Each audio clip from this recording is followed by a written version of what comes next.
नमस्कार मंडळी, पुन्हा एकदा तुमचं स्वागत करतो या मराठी यूट्यूब चॅनलमध्ये, ज्याचं नाव आहे पार्लेकर सर्वेश. तर आज आपण चाललो आहोत अक्कलकोटला, त्यासाठीची तयारी. आणि आता वाजलेत सकाळचे 5:30. तर टॅक्सी येते, टॅक्सीसाठी थांबलो आहे. बघूया किती वेळ लागतो.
ट्रेन मिळाले आणि आता एक जवळपास आम्हाला 20 ते 25 मिनिटं आहेत गाडी चालू होण्यासाठी.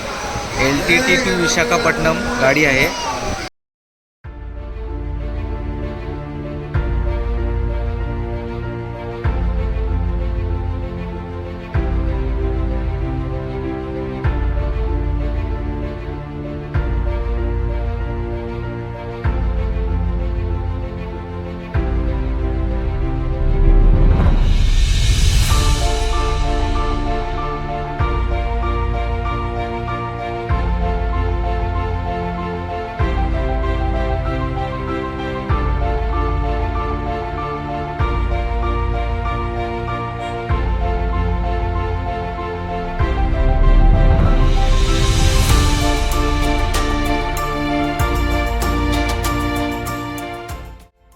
तर नमस्कार मंडळी, वाजलेत आता संध्याकाळचे 3:56 आणि आता आम्ही पोचलो आहे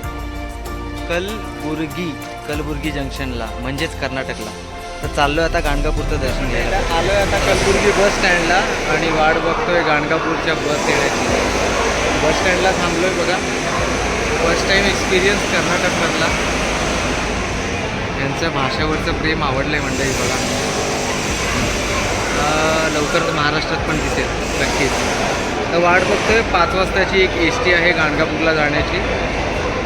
तर भेटूया गाणगापूरला गेले.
श्री नृसिंह सरस्वती हे भगवान दत्तात्रेयांचे दुसरे अवतार होते आणि त्यांनी कर्नाटकातील तीर्थक्षेत्र गाणगापूर येथे वास्तव्य केले होते.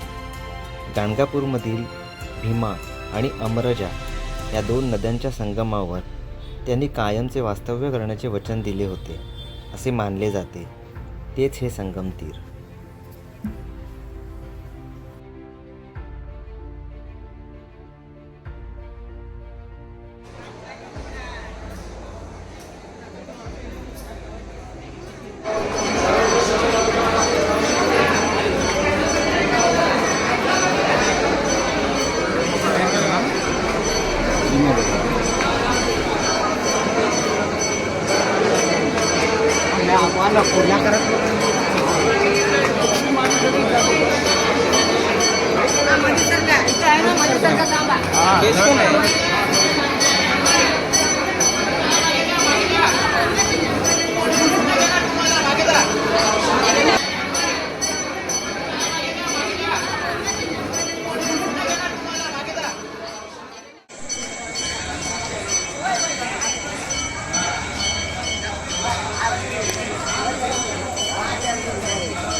भस्माचा डोंगर या दिवस्थळाला एक विशेष महत्त्व आहे. या भूमीमध्ये अनेक ऋषीमुनींनी केलेल्या तपसाधनामुळे या तपोभूमीतील विभूती अनेक भाविकजण घरी घेऊन जातात. तसेच हे भस्म श्री क्षेत्र गाणगापूरचे भस्म म्हणून प्रसिद्ध आहे. हे भस्म हाच इथला मुख्य गुरुप्रसाद असतो. हजारो वर्षांपासून ही भूमी पवित्र असल्यामुळे त्या काळात या ठिकाणी भगवान परशुरामांनी मोठमोठाले यज्ञ जगाच्या कल्याणासाठी केले होते. त्याच यज्ञातील विभूती साचून इथे भस्माची एक प्रचंड टेकडीच निर्माण झाली. त्यामुळे या परिसराला भस्माचा डोंगर किंवा भगवान परशुरामांची यज्ञभूमी असेही म्हटले जाते.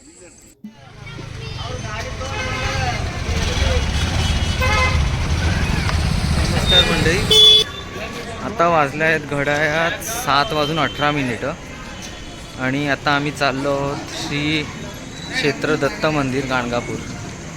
थोड्याच वेळापूर्वी आम्ही जाऊन आलो संगम तीरावर. संगम तीरी म्हणजे तिथे 2 नद्या आहेत.